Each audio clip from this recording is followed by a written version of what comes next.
Laidoje papasakosime apie mažosios Lietuvos kalvius. Sužinosite, kaip vystėsi kalvystė šiame krašte, kuo garsų šios srities Klaipėdos krašto amatininkai. Apsilankysime Smalininkuose, vienoje iš buvusių mažosios Lietuvos pasienio gyvenviečių, kurioje šiandien yra didžiausia Lietuvos ąžuolų alėja ir seniausia mūsų šalyje vandens matavimo stotis.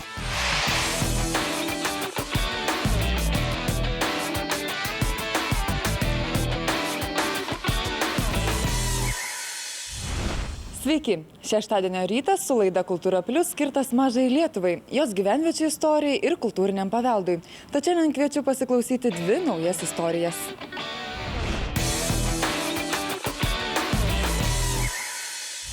Smalininkai, miestas Jurbarko rajone, kelis šimtmečius buvusi mažosios Lietuvos reikšminga gyvenvietė tarp Nemuno ir Šventosios upių santakos. Tai buvo svarbus punktas, perinant sieną tarp didžiosios ir mažosios Lietuvos. Kviečiu šiandien pasiklausyti istorijos apie smalininkus, kokie jie buvo ir kokie yra šiandien. Kelis šimtmečius Smalininkai buvo reikšminga mažosios Lietuvos gyvenvietė prie Nemuno ir Šventosios upių santakos. Spėta, kad Šventosios upelis, Nemuno dešinysis intakas, galės būti skalvių genties žemių rytinė riba. Kadangi yra Šventosios upelis ir Lietuvoje daug tokių upelių yra daugiau su šventom vietom, tai spėjama, kad čia buvo tas tarpribis tarp genčių, ta zona neutrali, į kurią niekam nepriklausė. Ir tos erdvės tapdavo šventos.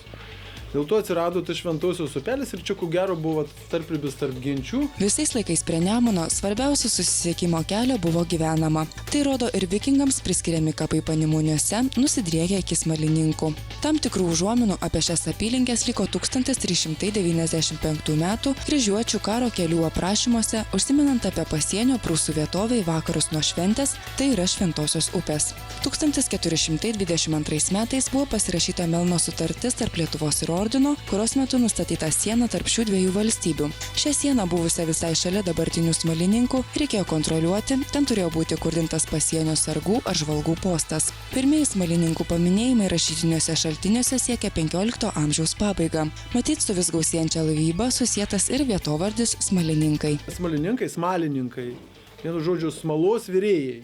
Nors tai čia rusiškas yra slavizmas, bet čia buvo dervuojami laivai, laivų statyba, kadangi miškai ir turbūt gyveno žmonės, kurie užsiėmė šito amato. Aišku, čia žvejyba, kas be ko ypatingai. Tuo bendru vardu vadintos net kelios savarankiškos gyvenvietės. Per Smalininkus ėjo ir vienas seniausių bei galbūt pagrindinis sausumos prekybos kelias. Žinoma, kad pačioje 17 amžiaus pabaigoje 2 kartus per savaitę raitieji paštininkai gabendavo siuntas iš Karaliaučiaus per Smalininkus į Jurbarką ir toliau. Ganėtinai buvo daug vokiškai kalbančių, kadangi vėlgi pramoninis miestelis. Pareigūnų daug, o lietuviai jie daugiau laikėsi žemdirbiškos tos tradicijos, tai po tų kataklizmų, po marų, po karų, 17 amžiaus, 18 visų ir sumažėjo tų gyventojų. Smalininkus 18 amžiaus pirmoje pusėje sudarė 3 kaimai, kuriuose gyveno 28 ūkininkai. Be jų čia minima moteris žydė valdžiusi Karčiamą, kuri buvo įkurta dar 1708 metais. 19 amžiaus pradžios miestelio plėtrą skatino pašto tarnyba. Čia buvo ir vyriausios muitinės valdybos būstinė, kuri kontroliavo visą dešinėje Nemuno pakrantę iki Pagėgių. Laivyba buvo viena iš pagrindinių veiklos sričių, kurią ribojo įvairūs veiksniai. Tai buvo sezoniškas verslas. Jį nuolat veikė kasmetinis Nemuno lygio svyravimas, kartais siekdavęs daugiau nei 7 metrus. 1886 metais pastatytas Smalininkų žiemos uostas, kurio pylimas nuo ledonešių saugojo ir pakrantės sodybas. Jis buvo specialiai paruoštas žiemot laivams. Ir čia virš 60 laivų žiemodavo, buvo laivų remonto įmonė, kuri tvarkydavo. Ir negaliu pagrįsti kažkokiais dokumentais, bet yra sakoma, kad kai Šventosios upelis ta vaga ėjo į dabartinį uosto vagą, tai prancūzų kareiviai, kurie buvo paimti vokiečių valdžios, per vieną naktį tą vagą nusuko tolyn ir čia užtvenkė uostą. Ir jis buvo muitinės taškas, į kurį atplukdydavo sėlius, atplaukdavo laivai, perkraudavo, nes didesnės grimzlės laivai plaukdavo jau ne tik į Tilžę, bet į Karaliaučių, Gdanską, pasiekdavo visą Vokietiją. Nemunas smalininkiečių pasididžiavimas. Būtent juo pro smalininkus šimtmečiais buvo plukdoma mediena į Klaipėdos uostą. 1811 metais Smalininkuose įsteigta viena pirmųjų Lietuvoje vandens matavimo stotis. Labai daug prie šitos stoties išlikimų, nes jos ko gero buvo daugelį upių statomos. Išlikimų prisidėjo profesorius Kulupaila.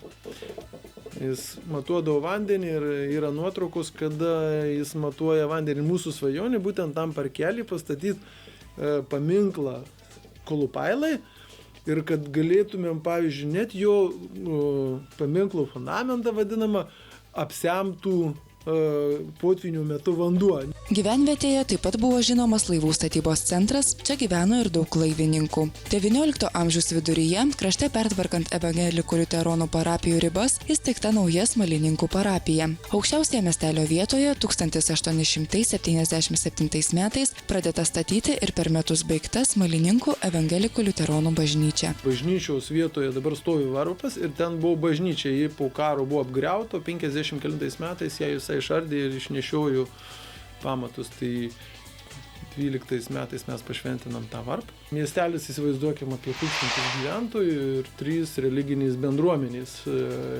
Tai ką kalba apie kultūrų tą susimaišymą, įdomu tokį.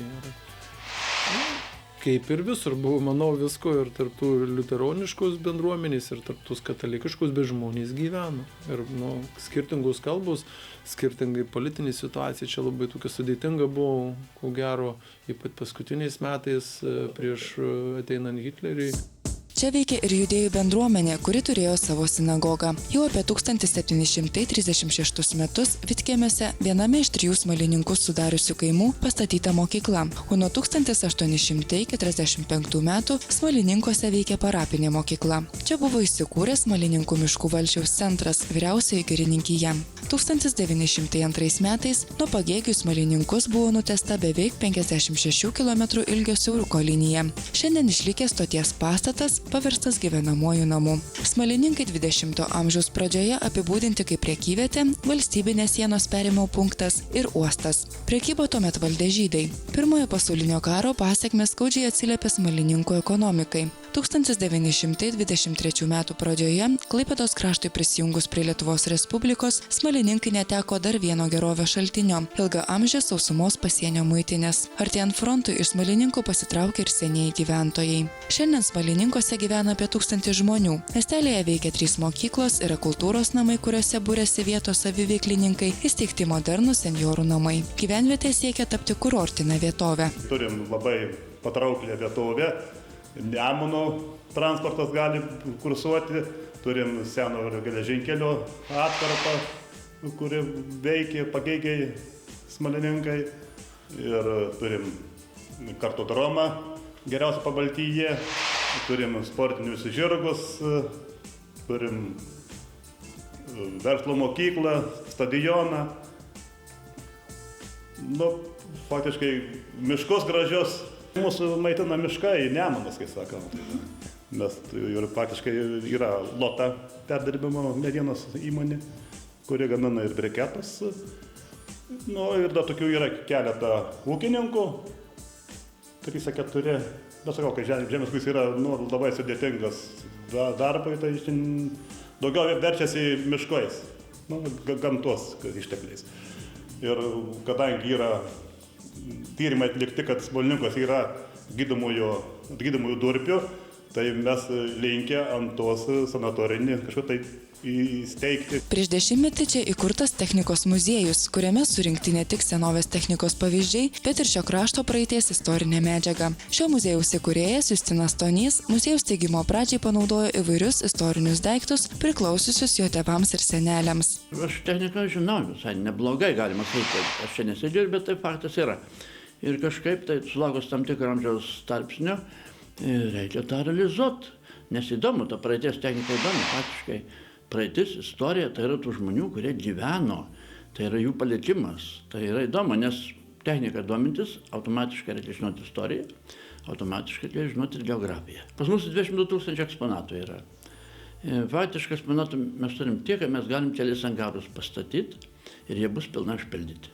Mano įdomiausias eksponatas būna visuomet tas, kurį parsivežu tą dieną. Jis man būna įdomus 3 dienas.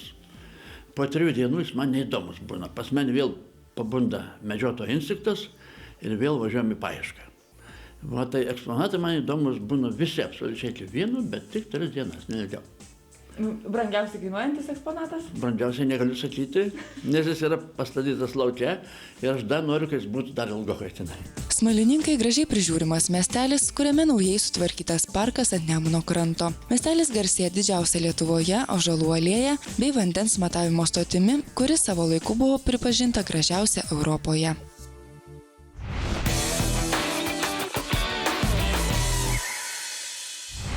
Netrukus pasakojimas apie mažosios Lietuvos kalvius ir kalvystę, tačiau dabar labai trumpa reklama.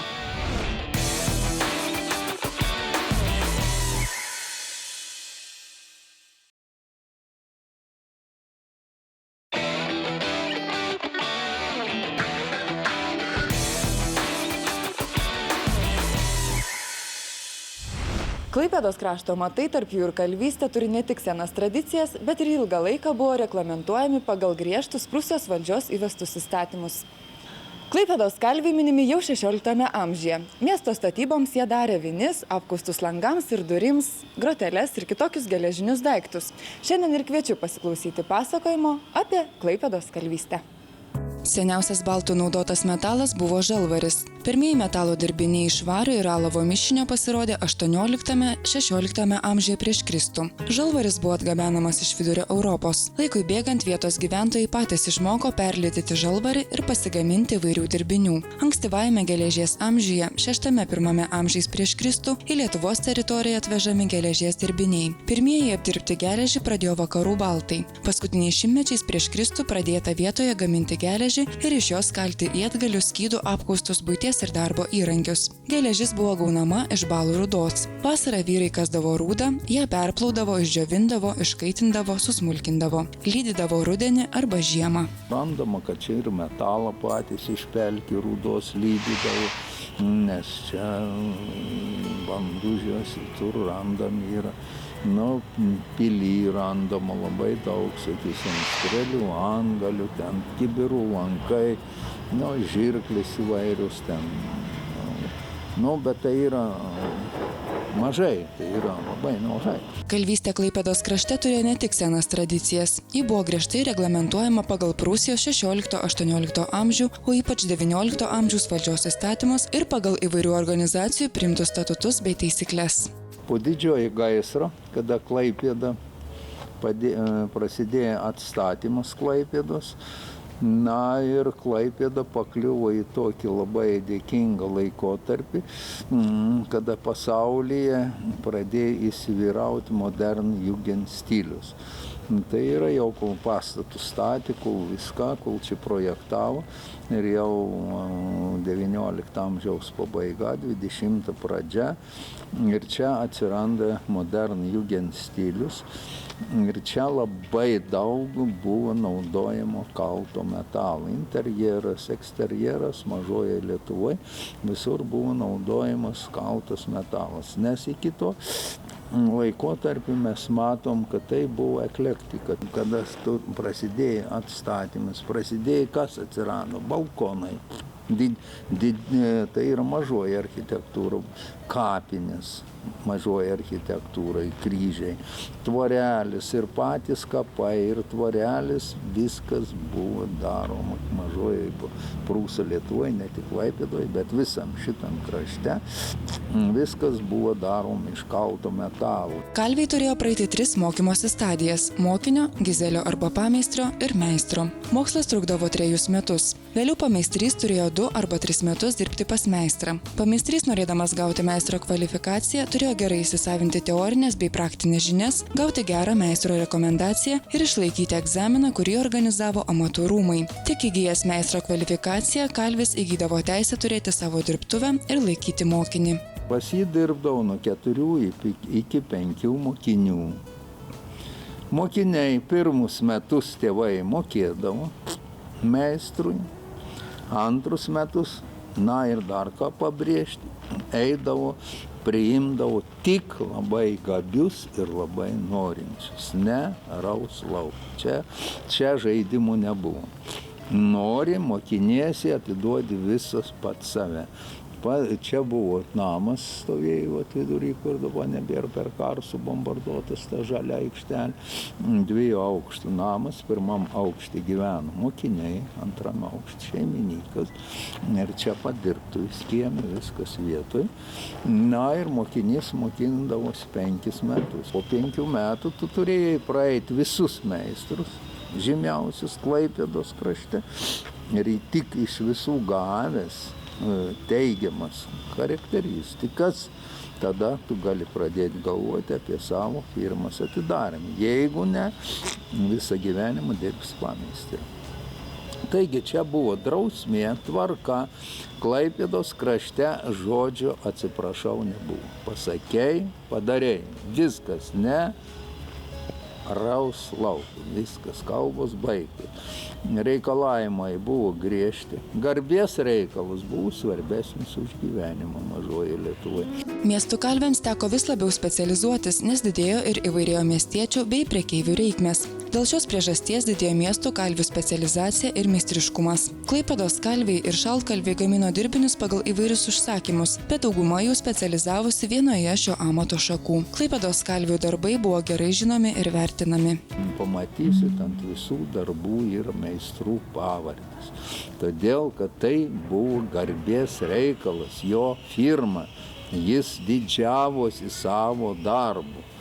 Čia apie kokius nors ten šmukulius, vagystis ir visokius nesąmonis to nebuvo. Nes Klaipėdoje prieš tai veikė 3 kartuvis.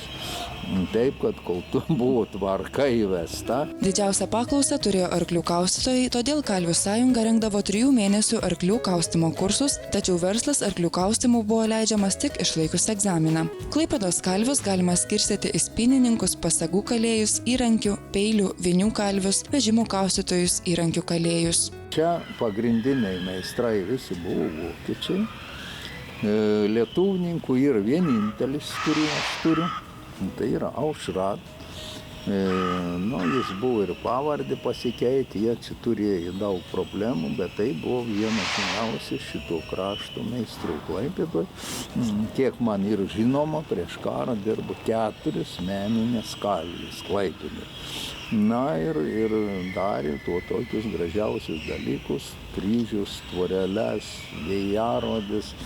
Ir įvairiausius puošybos detalės, bet jie darydavo ir dar papildomus dalykus. Šitoj kalviai dar buvo gaminamos svarstyklės, ten buitinės rekandai visokiausi. Prieš Pirmąjį pasaulinį karą Klaipėdos krašto amatai priklausė amatų rūmams, kurie buvo Gumbinėje. Ir tik 1921 metais Santarvės valstybių atstovas įsteigė Klaipėdos krašto amatų rūmus. 1935 metų duomenimis Klaipėdoje veikė 12 kalvių ir 21 šaltkalvių dirbtuvė.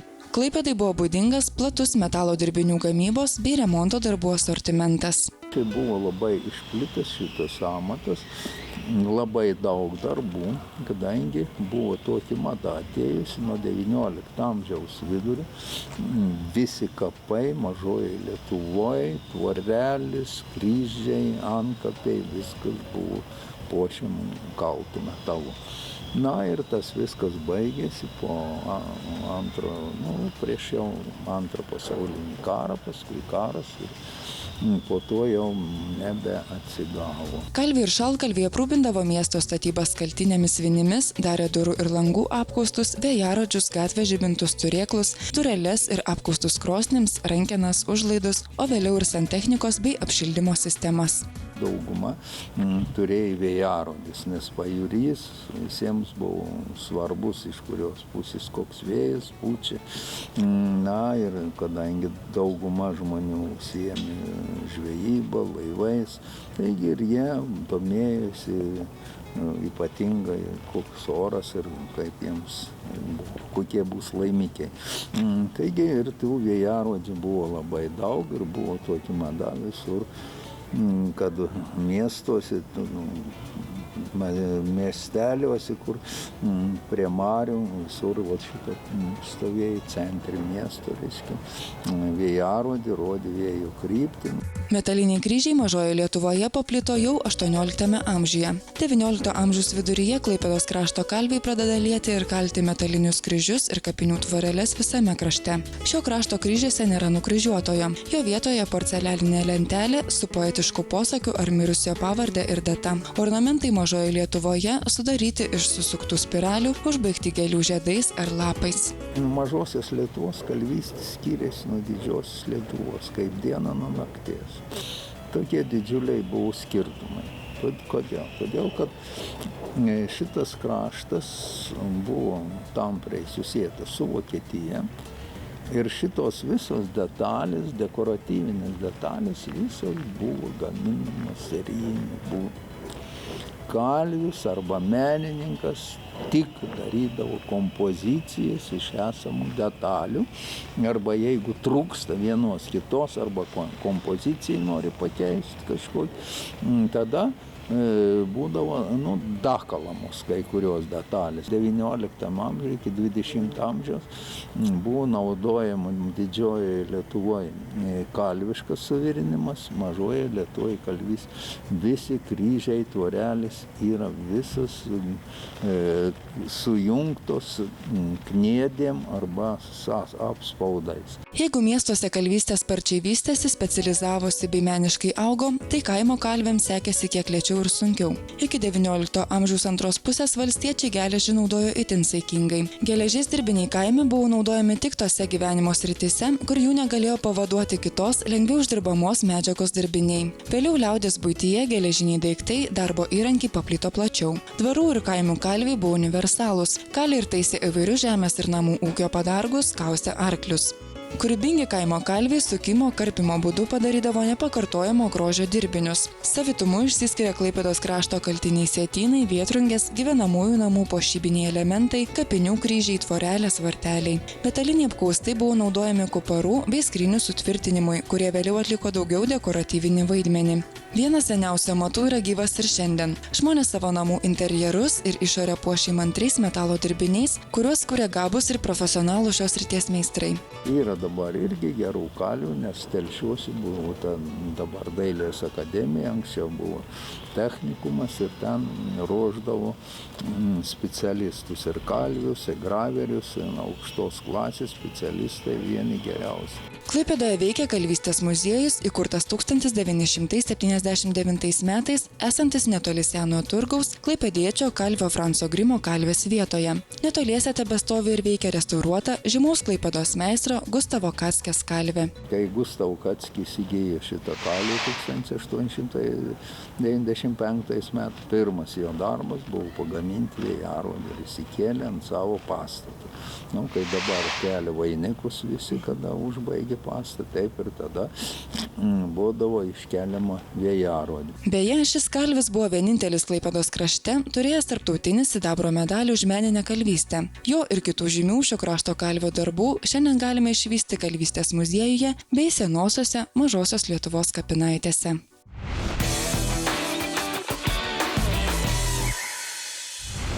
Tai buvo visos istorijos, kurias norėjome jums šiandien papasakoti. Visus laidos Kultūra Plius įrašus galite pažiūrėti TV3 Play svetainėje. Iki pasimatymo. Su jumis buvo laida Kultūra Plius.